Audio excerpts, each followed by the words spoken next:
Bodrum'a Gelin YouTube kanalından herkese merhabalar. Normalde sahneye ilkin ben çıkmam, tabii ki projeyle başlarım ama şu anda proje daha toprak aşamasında olduğu için önce sahneye ben çıkmak istedim. Size biraz anlatayım. Yapabilirsem şimdi drone çekimleri yapacağım, size sahayı göstereceğim. Sonra da proje özelliklerine geçeceğiz. O yüzden böyle kısa bir giriş yapmak istedim.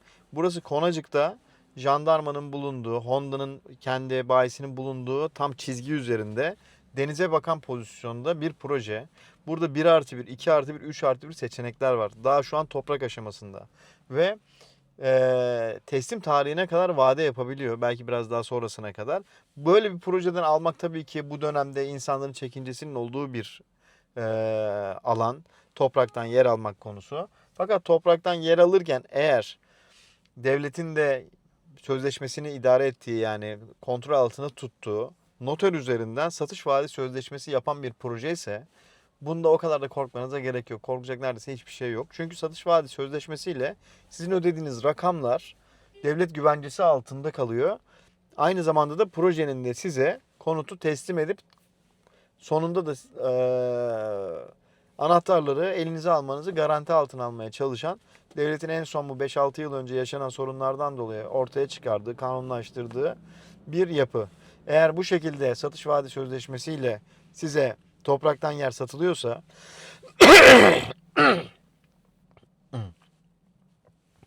satılıyorsa bu gayet güvenli bir topraktan alışveriş haline gelmiş oluyor. Tabii ki burada bütün rakamlar, şeyler, her şey yasal olarak gözüküyor. Bu da çok büyük avantaj. Vergilerinizi tam ödüyorsunuz, işlemlerinizi tam yapıyorsunuz ve tam doğru düzgün kat mülkiyeti alınmış temiz bir daireye sahip oluyorsunuz. Şimdi bunu size söyledikten sonra biraz bölgeyi inceleyelim. Drone'la biraz gezelim. Drone'un üzerine ben kendi sesimi kaydedeceğim ve size projeyi anlatmaya çalışacağım. Umarım hoşunuza gider. Dediğim gibi burada fiyatlar da çok uygun bir rakamdan başlıyor. Üst limitlere kadar çıkıyor. 1+1, 2+1, 3+1 gayet güzel seçenekler var. Manzaralı, az manzaralı, manzarasız seçenekler de var. Fiyatlar da ona göre yapılmış. Bu tip projelerde yatırımcı olanlar için söylüyorum. Ya en ucuzunu alacaksınız ya projenin en iyisini alacaksınız. Bu ikisinin arasında kalan kısım da tabii ki çok mantıklı ama en çok rağbet görecek, en çok getirisi olacak olanlar bu iki tarafta kalanlar. Dolayısıyla burada deniz manzaralı kalan birkaç seçenek var zaten. Onlara da odaklanabilirsiniz. En uygun fiyatlı seçeneklere odaklanabilirsiniz. En uygun fiyatlı olanlar yeni, sıfır ve güzel bir lokasyonda olan bir dairenin fiyatının uygun olmasıyla her zaman rağbet görecektir. Ve oradaki kar marjınız, kira getiriniz her zaman daha yüksek olabilir diğerlerine göre, yatırıma karşılık olan. Çünkü aynı sitedesiniz. Bir tanesinin kirası 150 bin lirayken bir tanesi 25 bin lira olamaz zaten. O 150 ise işte manzara görmeyen de işte 90 olur yani. En kötü ihtimalle. Ama fiyat belki daha fazla fark var arada. Bunları düşünerek şey yapabilirsiniz. Buranın hem kira getirisi hem alırken kazanma ihtimali açısından mantıklı bir bölge olarak düşünüyorum. Mantıklı bir proje olarak düşünüyorum. Şimdi gelin çekimlere geçelim. Ya size şimdi bundan sonra ofisten anlatıyor olacağız ya da drone'la ben anlatıyor olacağım. Bakalım, duruma göre karar vereceğiz. Şimdiden izlediğiniz için, abone olduğunuz için, takip ettiğiniz için çok teşekkürler. Kanalımda buna benzer 300-350 tane aşağı yukarı proje var anlatılmış. Bunları gezip inceleyebilirsiniz veyahut da bana bilgilerinizi iletirseniz ben sizin bilgilerinize uygun, yani nasıl bir daire, nasıl bir villa, nasıl bir lokasyon istiyorsunuz, nasıl hayat şartlarında yaşamak istiyorsunuz ve bütçeniz ne kadar, bunları iletirseniz ben size elimdeki bildiğim seçenekler üzerinden cevap vermeye çalışacağım. Hadi izlemeye devam edelim. Esmihan Hanım merhabalar, nasılsınız? Teşekkür ediyorum Yusuf Bey. Siz nasılsınız? Teşekkür ederim. Projenin şimdi bütün hatlarıyla, detaylarını öğreneceğiz. Satış ofisine geldiğinizde de aşağı yukarı buna benzer bir şeyle karşılaşacaksınız. Dolayısıyla sabırla dinlerseniz proje hakkında tüm detayları öğrenmiş olacaksınız. Ben de müşteri gibi bazı şeyleri bilsem bile tekrardan soracağım ki sizlerin yerine soru sormuş olayım. Evet, nereden başlayalım? Siz bizi yönlendirin, devam edelim. Tabii önden size kısa bir bilgi vereyim. Projemizin özelliklerinden bahsedeyim. Sonra tüm bloklarımızı tek tek üstünden geçerek anlatalım. Evet. Şimdi bizim projemiz 5800 metrekare üzerine kurulu 12 blok, 59 tane daireden oluşuyor burası. 1+1, 2+1, 2+1 ters dubleks, ve 3+1 ters dubleks 4 çeşit olarak. var yani. Evet, 4 çeşit 2 dairemiz artı 1'de bulunuyor. ters dubleks ve flat olarak 2 çeşit var. Geri kalanından birer tane var. Birer Doğrudur. çeşit var. 1+1'den toplam 20 tane var. 2+1'den 21 tane var. 2+1 ters dubleksten 14 tane bulunuyor. 3+1 ters dubleksten de sadece 4 tane bulunuyor. Hemen size sorayım, favoriniz hangi tip? Şöyle benim Ona göre şey yapsınlar. Şöyle 1+1 aslında yatırım için düşünen çok var. 2+1'i yaşamak için düşünen çok var. Aslında hani bir ayrım yapmıyorum. Hepsi kişinin sayısına göre, ailesinin sayısına göre değişebilir insanların ihtiyaçları.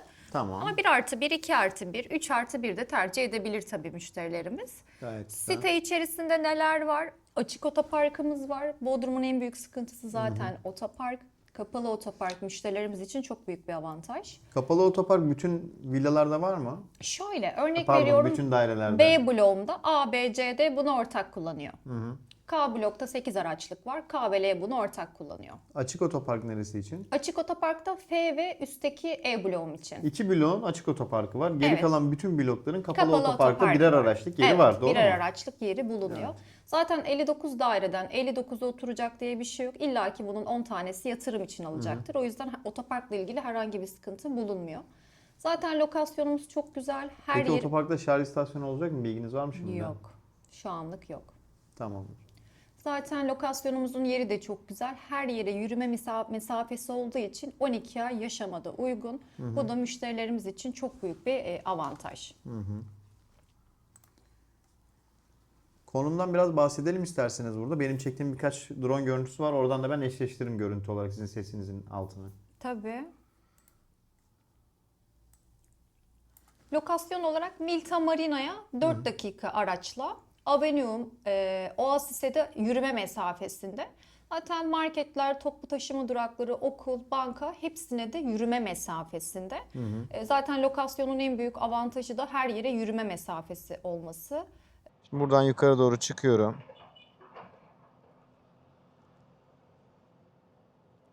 İşte drone'la ben anlatmaya çalışıyorum. Şu karşımızda gördüğümüz yer kale. Bodrum'un ana girişi. Zaten Bodrum Marina'daki teknelerin yelkenleri de böyle ufak ufak gözüküyor. Gördüğünüz gibi. Bu yolu takip ettiğinizde şöyle Turgut Reis'e kadar giden yol burası. Buranın ilerisinde de zaten Midtown AVM var. Onun hemen kenarından döndüğünüz zaman giden yollardan biri de o. Yalıkavak yönüne doğru yönelmiş oluyorsunuz ve orada Yalıkavak Marina'ya gidebilirsiniz. Ama bu bölge her şeyle size yeterli olacaktır. Karşımızda gördüğünüz yerde projemiz. Bakın girilen yol burası. Buradan girip çok az mesafe gittiğinizde hop projenin girişine gelmiş oluyorsunuz. Şimdi bu bizim projemiz. Sizler ışıklardan yukarıya doğru çıktınız. Hemen sağ tarafımızda jandarma bulunuyor. Sol tarafında da şuradan geldiğinizde burada satış ofisimiz bulunuyor. 12 tane bloğumuz var. A bloğumuz, B bloğumuz, C, D, E, F, G, H blok, I blok, J blok, K blok ve L blok. Bunların hangilerinde deniz manzarası var? Üstteki bloklarım hem alttan hem de üstten direkt deniz manzarası görüyor kesintisiz olarak. Deniz manzaralı olan kotların nerede olacağı ve manzaraları konusunda sizlere buradan bir bilgi vermek istiyorum. Burası deniz manzaralı olan seçeneklerin manzarası. Bakın şöyle yavaş yavaş çekiyorum. Böyle etrafı dönüyoruz. Renderlardan izlediğimizde burayı böyle hayal edin. Gayet güzel bir deniz manzarası var. Evet, proje Burada hiç seçenek kaldı mı? Ben yerindeyken sorayım. 2 tane Unuturuz seçeneğimiz kaldı burada. Ne Sadece tipte, nerede? 2+1 kaldı. 2+1. Evet, onları detaylı olarak Tamam. göstereceğim size sonrasında. Buradaki bloklardan da G'ler üstten deniz görüyor. F bloğum üstten deniz görüyor. K bloğum üstten deniz görüyor. Ama şöyle bunlar kesin deniz görenler. İnşaat biraz başladıktan sonra buradaki bloklar da aslında üstten görebilir. Bu tamamen müşterinin şansına bağlı. Biz aşağıdaki blokları eklemedik. Evet. Sadece kesin deniz görenleri eklemiştik. Tamamen müşterinin şansına. Aşağıdaki bloğu alıp üstteki dairede deniz görebilir. Güzel. 2 tane ortak havuz görüyorum ben. Evet, şimdi göstereceğim onları size. Şimdi sitemizin 3 tane ana girişi var. Birinci girişimiz, ikinci girişimiz ve üçüncü girişimiz. 3 tane de yaya girişi bulunuyor. Bunlar direkt otoparka, kapalı otoparka çıkıyor zaten bu şekilde. Direkt evin binanın altına girmiş oluyor. Evet, bunu A, B, C'de ortak kullanıyor otoparkları. Her 3 bloğa bir otopark alanı mı oluyor? Bir tane bu A, B, C'de burayı ortak 4. kullanıyor. Burası ortak kullanıyor. Burası ortak kullanıyor burayla birlikte. Bunların zaten yanında Kendi açık otopark yerleri var. otoparkı Çok güzel. bulunuyor. Sitenin 3 tane ana girişi var ama biz sadece bir tane güvenlik koyacağız. O da buraya. Diğerleri otomatik kamera sistemli kapılar olacak. Çünkü 3 yere de biz eğer güvenlik koyarsak bu sefer sitenin aidatları yüksek çıkar. O yüzden sadece bir tane yere de 2 tanesi otomatik kapıyla açılıp aynen kapanacak. kamera sistemiyle. Bir Burada da tanesinde de güvenlik olacak. güvenliğimiz olacak. 2 tane ortak yüzme havuzumuz bulunuyor. Dilerse alıcılarımız bahçe katını ya da ikinci katı tercih edebilir. Üst katlarda 5'er metrelik teras alanlarımız da bulunuyor. Evet. Ekstradan. Bunlara Üst nereden katlarda. çıkılıyor? Şöyle. Ha, şu öndeki balkon alanına diyorsun. Evet, teras. bunlar Tamam. 5'er metrelik teras Bazı alanları tiplerde var. çünkü bunların üst katlarına gerçekten o teras çatı tarafına da böyle alanlar yapıyorlar. Belki de böyle bir şey mi var? Yok, bunların içinde dahil zaten. Biz bu şekilde teslim Tamam. edeceğiz. Dilerse 5'er metrelik teras alanları da tercih edebilir. Çocuklu aile ise bahçe katlarını da isterse tercih edebilir. Bu dubleks 2+1'lerle normal 2+1'lerin konumları nerede burada? Şimdi bu A bloğum. A bloğumun zemin katlarında 3+1 ters dubleksler var. Üst katlarında da 2 tane 2+1 daire bulunuyor. Netleştirsin. B bloğuma geldiğinde Fileto daireler zaten. Alt katlarda bütün ters dubleksler. dubleksler, evet, üst katta da 2+1 daire bulunuyor. Bu B blokta da zemin kattakilerin hepsi 1+1, üsttekiler de 1+1, 1+1, 2+1. Her bir daireninki değişiyor aslında. O zaman 6 daire var mesela o blokta öyle mi? Evet, doğru. Doğru. Üstteki bloklara bakalım. Bu H bloğum, üstteki bloğum. H bloğumuza baktığımızda 2 tane da satılık kalmıştı burada. evet, orada 2 tane kaldı sadece. Onları Zemin gösterelim bence kattakilerin direkt. tabii Favori bunların bence satılabilir hepsi olan. satıldı. Zemin katının hepsi satıldı. Üst kattan sadece H4 şurası ve şurası var. Tamam. Bunların İkisi kaldı sadece. kat planlarına bakabiliyor muyuz? Tabii onları da gösterelim. Bunların fiyatlarını özel olarak isteyebilirsiniz benden. Deniz gören 2 tane satılıkların fiyatları ne kadar gibi? Şimdi kat planlarına bakalım. Şimdi H4 bloğunda 21 metrekarelik bir salon mutfağımız var. 9 metrekarelik bir yatak odamız var. 4.2 metrekarelik de bir banyomuz bulunuyor. Normal 2+1'lerde tek banyo var. Fakat 2+1 ters dublekslerde 2 tane ebeveyn banyosu bulunuyor. Bu normal 2+1. Bu normal 2+1. Evet. Büyük Bir tane ebeveyn metrekare- banyosu var, bir ortak banyo tuvalet var. Doğru mu? Yok, sadece bir tane ortak banyo. Bir dakika şöyle göstereyim. Ha, bu kapı H5'inmiş. Tamam, ben şey gördüm. H4 1+1. Tamam, 1+1. H6'ya bakalım. H6'da o 2+1. H6'da şu. Satılık olan bu H6 doğru mu? Evet, doğrudur. H4 de satışta. O da satışta. Evet. O da. Bir tane 1+1. Bir tane Bir tane de de 2+1. 2+1 Bunun var. dışında en üstteki onlarda hiç satılık kalmadı. Satılık kalmadı. H6'da da 20 metrekarelik bir salon mutfağımız Bayağı var. güzel, büyük salonmuş. Evet, 8 metrekarelik, pardon 7,5 metrekarelik bir yatak odamız var. 12 metrekarelik ikinci bir yatak odamız var.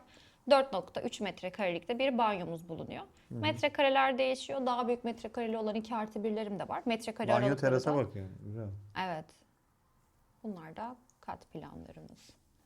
Tamam. O zaman deniz manzarası garanti olan en şerefiyeli aslında bloklarda kalan bir tane 1+1 ve bir tane 2+1'i göstermiş olduk. Bir tane de 2+1 ters dubleks bakalım. Tabii, ona da bakalım hemen. Projenin neresinde ve kat planı nasıl? Tabii, normal göstereyim. Şu C blok göstereyim size. 2+1 ters dubleks. Bunlar 2+1 ters dublekslerimiz. 35 metrekarelik bir salon ve mutfağımız Wow. var. Oldukça geniş. Üst katta 3 metrekarelik bir ortak banyomuz bulunuyor. Hemen aşağı kata iniyoruz. Aşağı kata indiğimizde 12 metrekarelik bir yatak odası var. Bayağı geniş geniş. Evet, 5 metrekarelik bir banyosu var. İkinci odası 14 metrekare. Onun da kendine ait 3,5 metrekarelik Peki bir burası banyosu güneş bulunuyor. nereden alıyor? Işık nereden alıyor? Kranglezlerimiz şu şekilde. Nerede kranglezler? Şöyle göstereyim.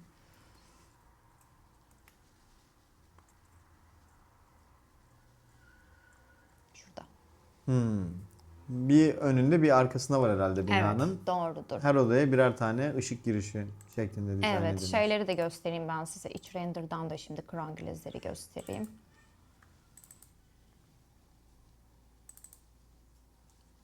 Bu mesela aşağıdaki oda.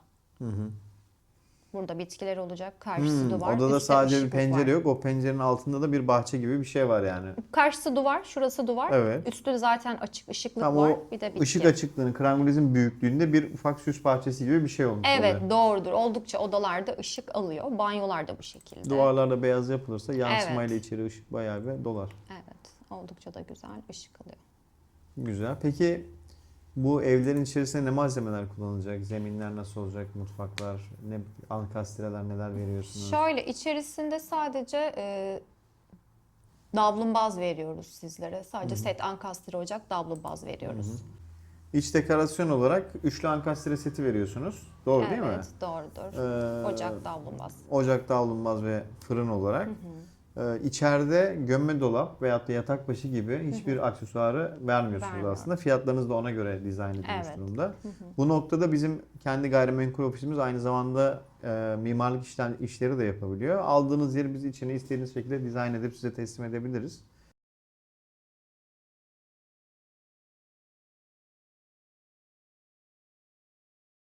Bu konuda kendi personel ekibimiz gayet iyi.